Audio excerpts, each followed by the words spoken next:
You're watching the Energy to Care tutorial series on getting started with Portfolio Manager.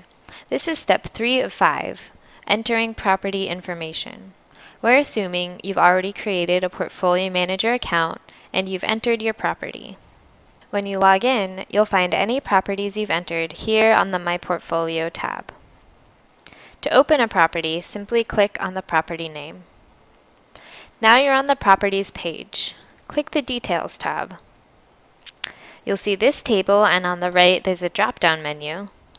Choose Update with New Information. Now you'll be on a screen that asks you for gross floor area, laboratory, staffing, and other information. If you're continuing from step 2, this is where you'll be already. I'll go through this so that you can see one nice feature of Portfolio Manager. Let's say my facility is 400,000 square feet. I have a laboratory. But say, for example, that I'm having a hard time finding the number of FTEs on site.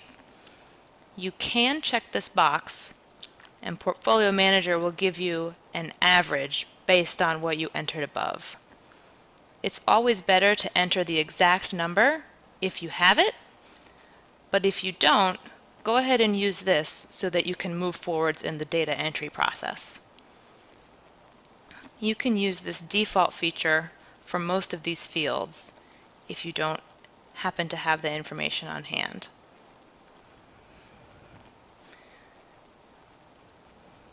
For example, say that I don't know the number of workers on the main shift. I'll just click this box and then I can move forwards.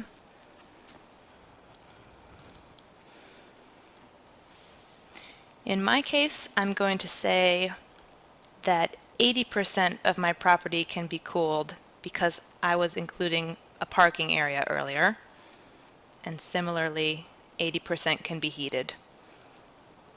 If you're entering information for just a building, this would be 100%. Then down below, since my meter happens to include both a building and a parking structure, I'll be asked questions about the parking structure. Mostly just questions about square footage. And let's say in this example I have a 50,000 square foot partially enclosed garage, and let's say that it's not heated, and then I'll be able to move on. Once you click Add Property, your property will be all set up. Now that your property is all set up, you can start entering meters so that you can add utility data. Check out step 4 of 5, Create a Meter.